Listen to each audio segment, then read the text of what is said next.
Hello and welcome to a brand new episode of the TraxionGG podcast, where we talk about racing games, sim racing, and racing esports.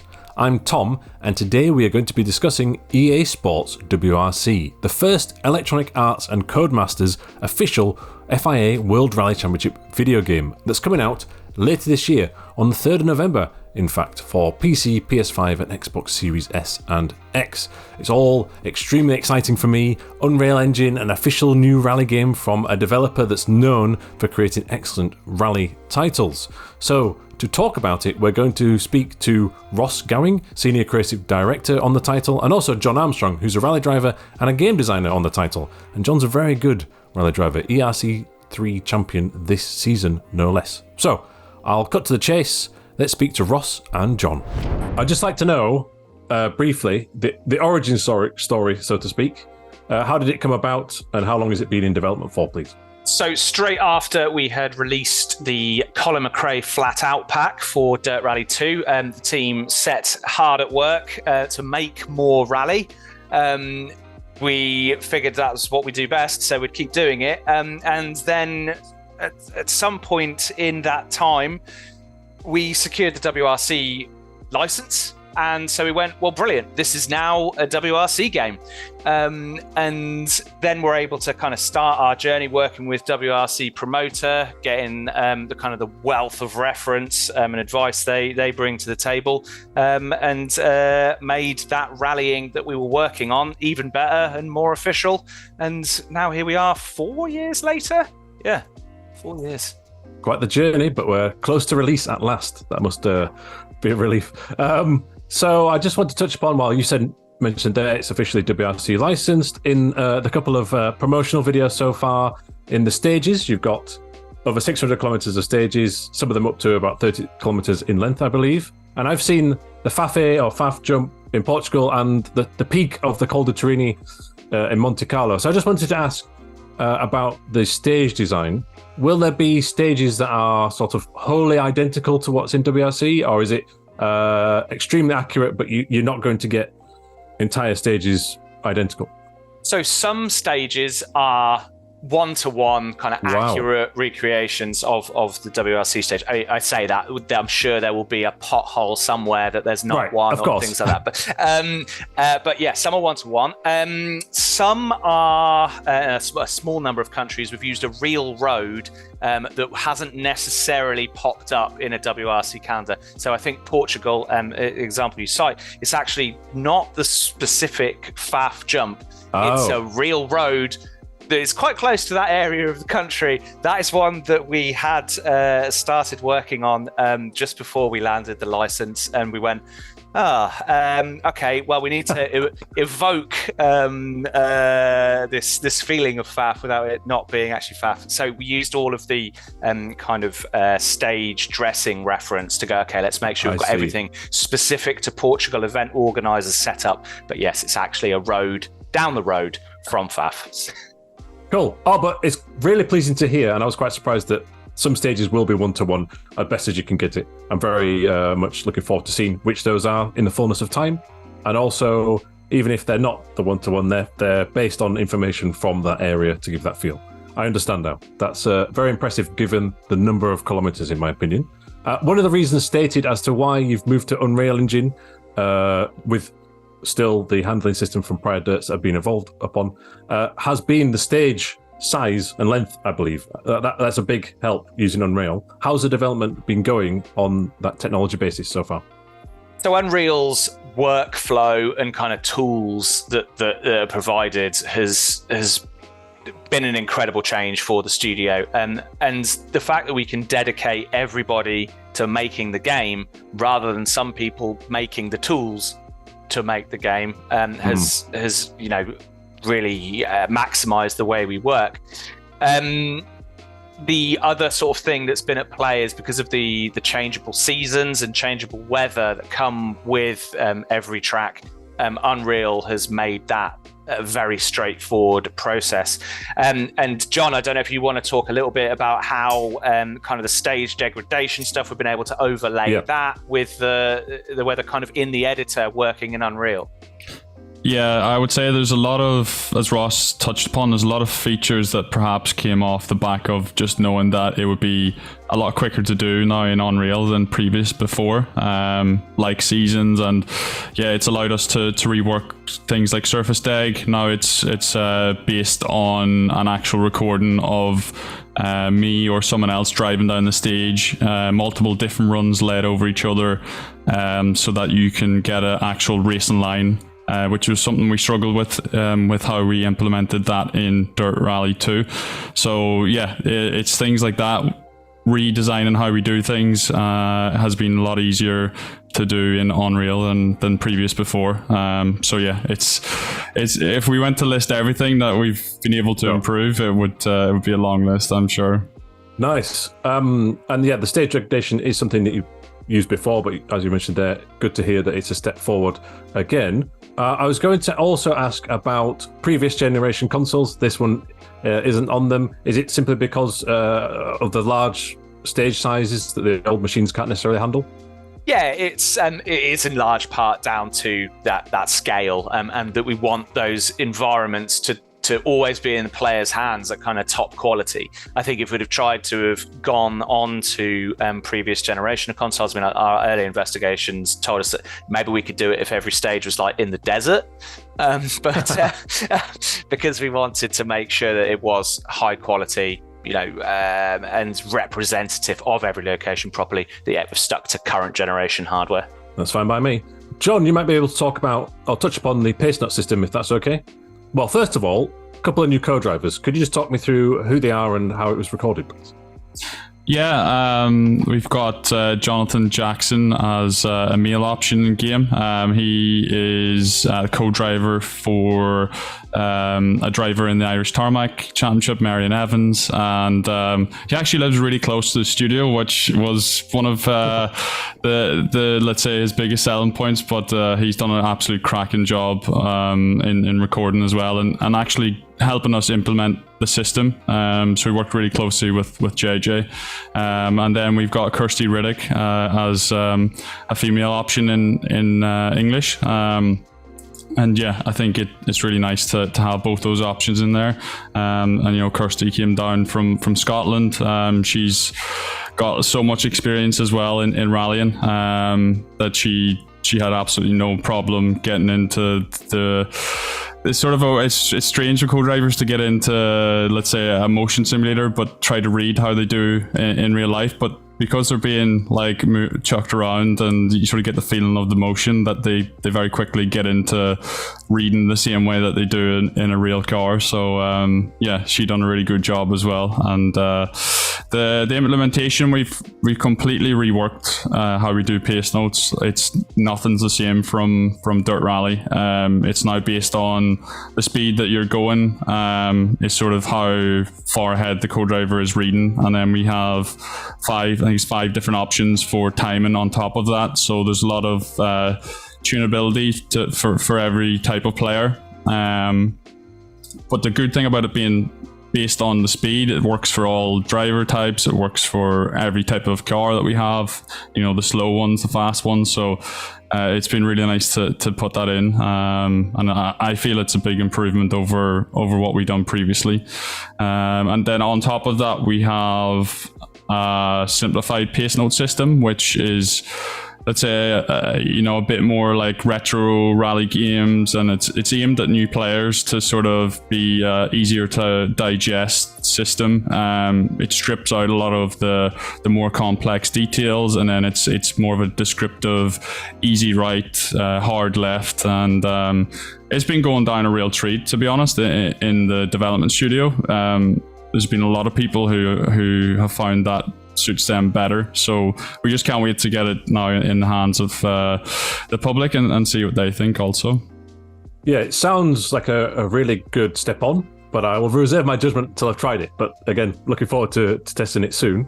Another element that's a bit more specific onto how people drive the game is the hybrid system for the top class Rally 1 cars, which is the top WRC category in the last 2 seasons of competition in the real world. I saw in one of the preview videos, there's like 3 options, pre-stage or in the service area, labelled as throttle position setting. Was that the hybrid system? How would it work in the game, please? No, it's a very complicated system in real life. Yes, it is. And yes, I'm clinging by my fingertips a little bit when I try and think about it, let alone explain it. But essentially, the teams can configure how much of the pedal needs to be pressed down before that hybrid deployment, electrical deployment comes into effect. And the like an aggressive approach means that higher up in the pedal will start the effect going. I probably should hand over to Jon, who will almost certainly know more about it than I will. Just quickly to chime in. just quick chime. So I'm assuming if it's a more aggressive setting, I might be more susceptible to wheel spin, maybe. Yeah, you'll feel that kick come in quicker. Let's say on the exit of a corner. So yeah, you do feel the difference between them. But also, as Ross said, as we had to get around to developing the tech around this, the teams were still developing for themselves. So we've had to rely on feedback coming from the promoter and some connections with the teams. But because it's such new tech in real life, the amount of information they want to give away is sometimes limited also. So you have to try and get as much information. But I'm happy with the implementation we have, and the boost that comes off those cars, you really feel it in game. It's such a cool sensation when you get that extra bit of boost out of a tight corner. We were really lucky, actually. M Sport World Rally team were really generous with their time and advice on explaining to our physics team how the hybrid system should work and how it should feel. So yeah, big thanks to them for getting our heads around it. Yes, I'm sure it's a lot of closely guarded secrets there, as it was mentioned, because it's not like most people might think, hybrid, it's like a push to pass system, but it's not. It's completely different to that. So interesting to see how it feels in the game, and if it lives up to what you were saying there, Jon. I'm sure it will do. I wanted to ask about, so there's virtual reality support for those on PC and Central European Rally. They're both coming as free updates after launch. So you have the full WRC 2023 season in terms of rallies, apart from Central European Rally, which hasn't happened yet. So I suppose that's one reason why it's coming post-launch. And then you've also got additional locations as well, which are like bonus ones, I suppose. So the post-release updates, such as VR and Central European Rally, will they be added before the end of this year, perhaps? I don't think we have the date to announce at the minute. So yeah, more info as soon as we have it. Yeah, okay. Well, I suppose on that particular topic then, it's been publicly announced it was a 5-year licensing deal between Codemasters at the time, pre-Electronic Arts takeover, and the World Rally Championship. Are you scheduling for like yearly game releases, or is this a platform to build upon, or is it not determined yet?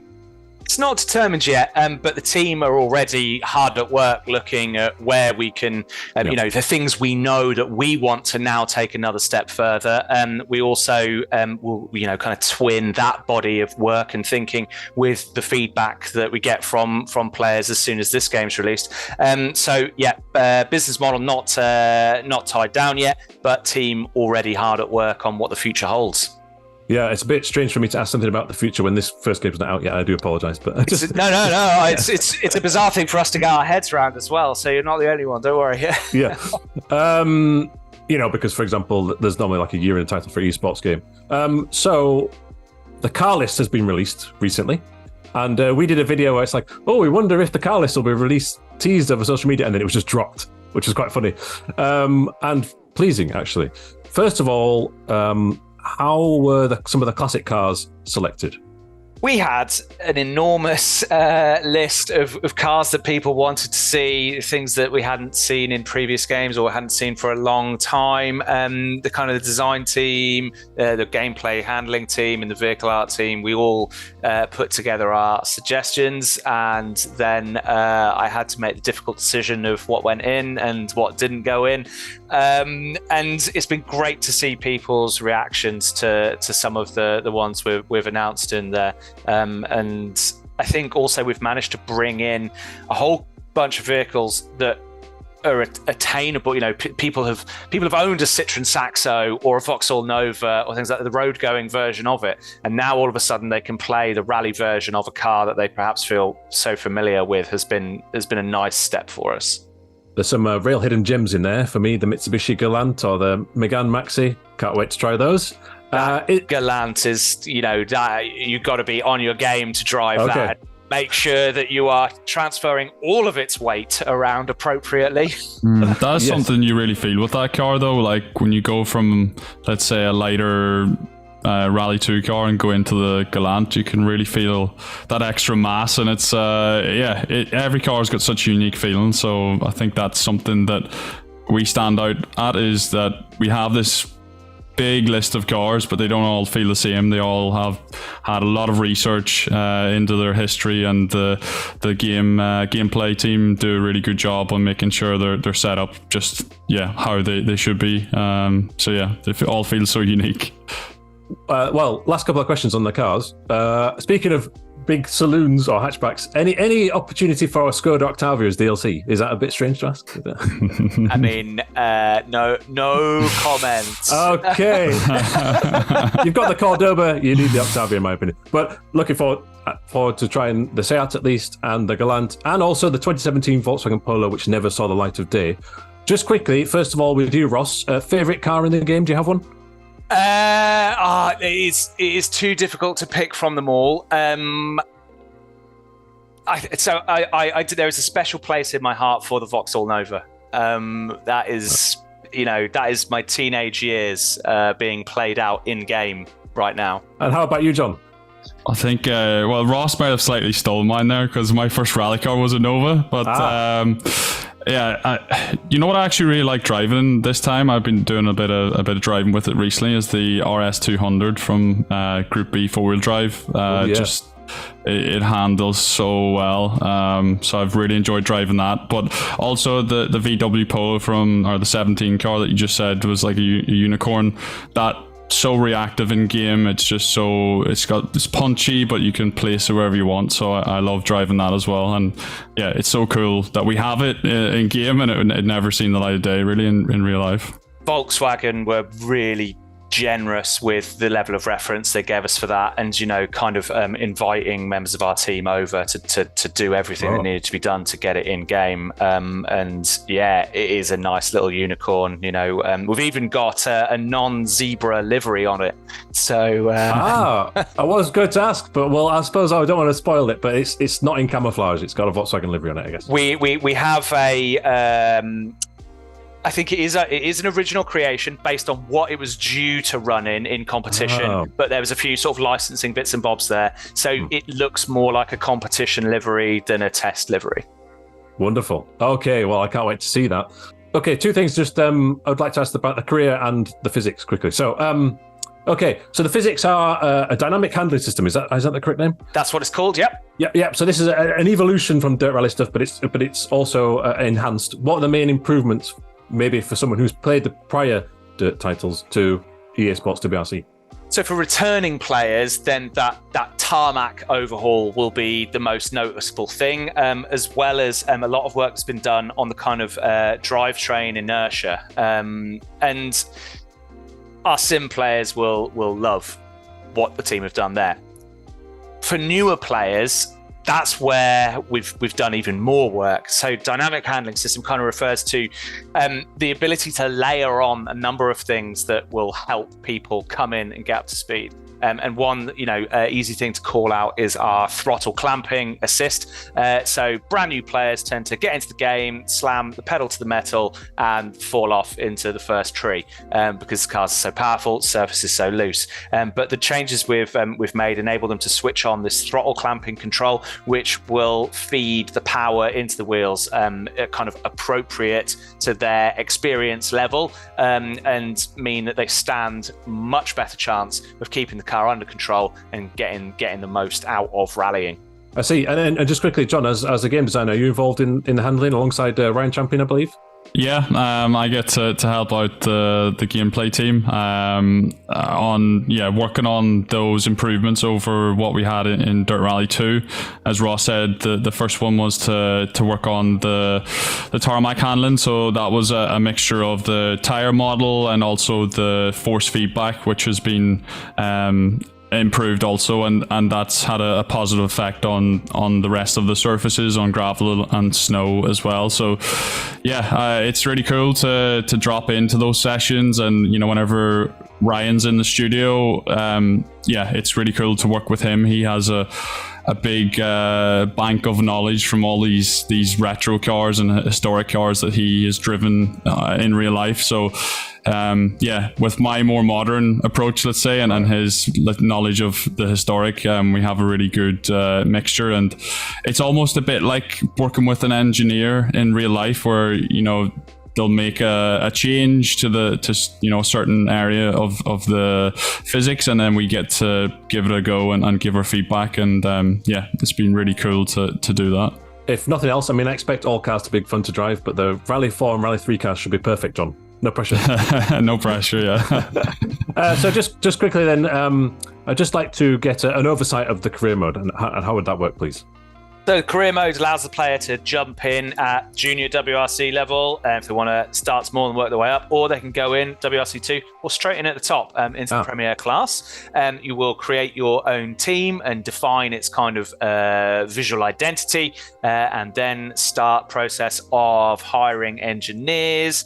And you can hire a teammate crew if you want as well. Equip your team with vehicles required to enter official WRC championship, some support championships, and then a whole host of things like manufacturer invitational events.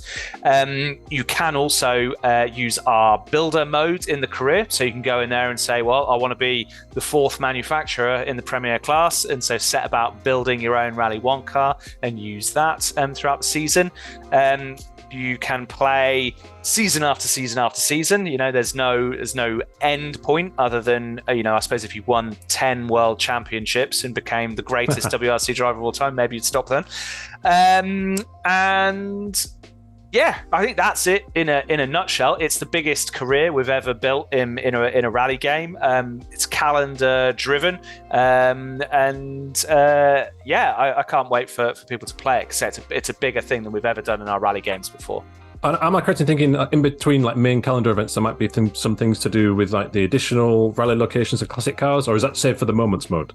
No, there is plenty of that in career. So you get manufacturer part trials, which is doing challenges in the career to get vehicle builder parts, or there is the opportunity to drive historic cars for kind of showcase events, and then I'm trying to remember what the other one is, but it's escaped from my mind. But it's plenty to do in the career. But then you mentioned of moments mode. Yeah, over in the moments mode, every 24 hours, brand new thing to do involving all of the content from the game. There is a whole host of stuff from the history of WRC, and then also things that are going to be happening throughout the upcoming season. We'll be able to feed into game pretty quickly. And then there's also some extra stuff where we just thought, wow, that'd be a cool combination of car and location. Let's put that in as a moment as well.